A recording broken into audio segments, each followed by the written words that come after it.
नमस्कार साथियों, आशा करता हूँ सभी खुश होंगे, स्वस्थ होंगे और मस्त होंगे। ग्लोबल न्यूज़ एनालिसिस GNA में आप सभी का स्वागत है।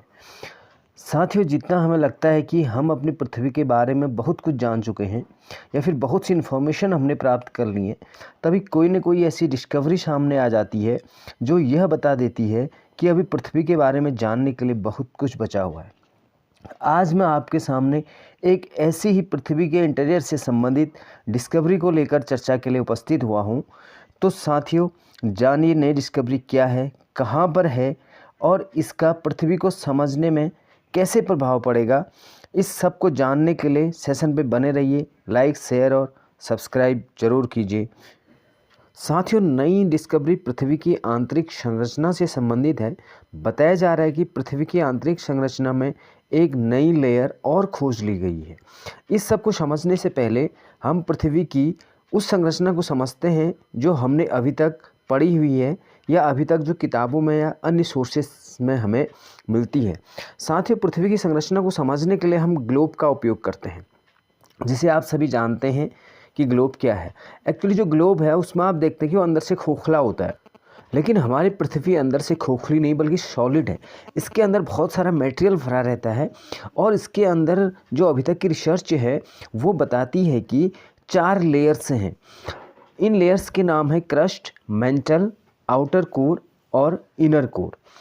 अब इसमें जो क्रस्ट है सबसे ऊपरी परत है। आप ये समझिए कि जो ऊपरी ज़मीन है उसके ठीक नीचे वाली परत है जिसमें सारी समुद्र, पानी, सारी चीज़ें हमें दिखती हैं। और दूसरी लेयर आती है मेंटल। ये एक लिक्विड लेयर है, मोल्टन स्टेट में है। जब कभी ज्वालामुखी आता है तो वो लावा इसी लेयर से बाहर निकलता है।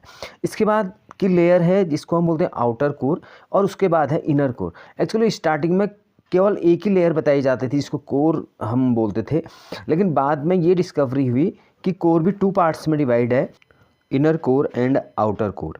इनर कोर सॉलिड फॉर्म में होता है जो मेनली आयरन का बना होता है, और ये इनर कोर चारों ओर से मोल्टन आयरन और निकेल से घिरा रहता है।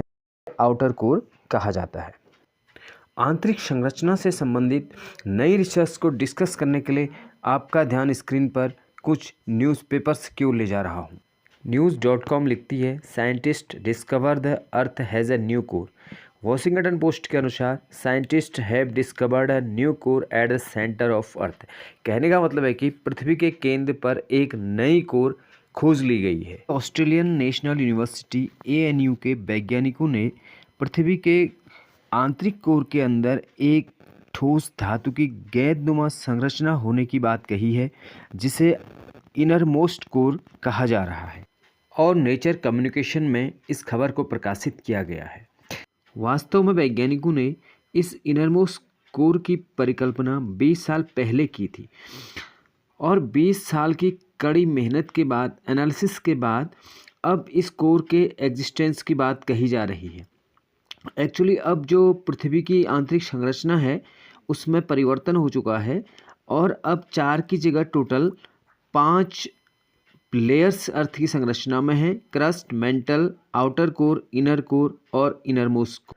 पृथ्वी की आंतरिक संरचना की 5वीं परत इनरमोस्ट कोर, जिसे आप स्क्रीन पर एक सफ़ेद अंडाकार आकृति के रूप में देख रहे हैं, लगभग 644 किमी वाइड गोला है जिसका तापमान लगभग 5500 डिग्री सेंटीग्रेड है और पृथ्वी की सतह से लगभग 6500 किलोमीटर की गहराई पर स्थित है। यह चंद्रमा के आकार का लगभग 2/3 भाग के बराबर है तथा निकेल और आयरन से बना हुआ है। साथियों, इस पूरे डिस्कशन में आपके दिमाग में एक क्वेश्चन ज़रूर उठा होगा कि इस पृथ्वी के अंदर इस इनरमोस्ट कोर को कैसे ढूंढा गया। क्या पृथ्वी के अंदर 6500 किलोमीटर नीचे ड्रिल करके कैमरा भेजा गया? जी नहीं, ड्रिल करना, कैमरा भेजना पॉसिबल नहीं है। वास्तव में साथियों, पृथ्वी की संरचना का अध्ययन करने के लिए जिस घटना का उपयोग करते हैं वो घटना हमारे लिए बड़ी ही दुर्भाग्यशाली और भयावह होती है। शायद कुछ साथियों को घटना पता होगी तो कृपया कमेंट बॉक्स पर आप लिख सकते हैं वो घटना। दोस्तों, वो घटना होती है भूकंप, अर्थक्वेक्स।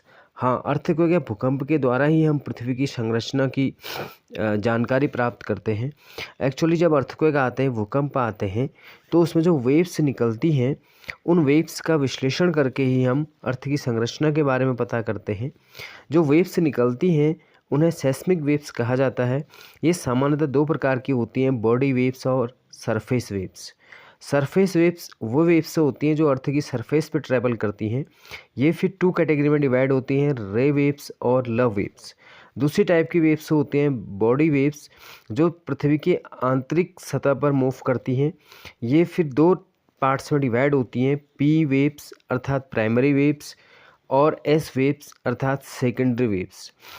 इन प्राइमरी और सेकेंडरी वेव्स का अध्ययन करके ही वैज्ञानिक पृथ्वी की संरचना के बारे में पता करते हैं। इनरमोस्ट कोर का पता लगाने के लिए वैज्ञानिकों ने लगभग तीव्रता 6 के 200 भूकंपों से प्राप्त आंकड़ों का विश्लेषण किया। उन वेव्स का अध्ययन किया जो सीधे पृथ्वी के केंद्र से गुजरती थी तथा तरंगों के यात्रा समय के बदलाव का अध्ययन किया। साथियों, अब बात करते हैं इस डिस्कवरी को इतना ज़्यादा सिग्निफिकेंट क्यों माना जा रहा है। वास्तव में वैज्ञानिकों का मानना है कि इस नई परत जो इनरमोस्ट कोर के रूप में हमें प्राप्त हुई है, इससे हमें पृथ्वी की संरचना को बेहतर जानने में सुविधा मिलेगी और साथ ही पृथ्वी की उत्पत्ति कैसे हुई, कई अनसुलझे प्रश्नों का हमें उत्तर मिल पाएगा और साथ ही पृथ्वी के मैग्नेटिक फील्ड के बारे में एक बेहतर जानकारी प्राप्त हो पाएगी। रिसेंटली न्यूज आई है कि पृथ्वी की जो इनर कोर है उसका जो रोटेशन है वो स्लो डाउन हो गया है, तो इसके रिगार्डिंग भी हमें कुछ एक बेटर अंडरस्टैंडिंग मिल सकती है इस इनरमोस्ट कोर के प्राप्त होने से। धन्यवाद साथियों, आशा करता हूँ सेशन आपको अच्छा लगा होगा और लगा हो तो इसे शेयर, सब्सक्राइब और लाइक ज़रूर कीजिए। इस एनालिसिस से आप समझ ही गए होंगे कि आने वाले समय में साइंस और ज्योग्राफी की बुक्स तो चेंज हो ही जाएंगी। पुनः मिलते हैं किसी ऐसे ही एक शानदार वीडियो के साथ। जय हिंद, जय भारत।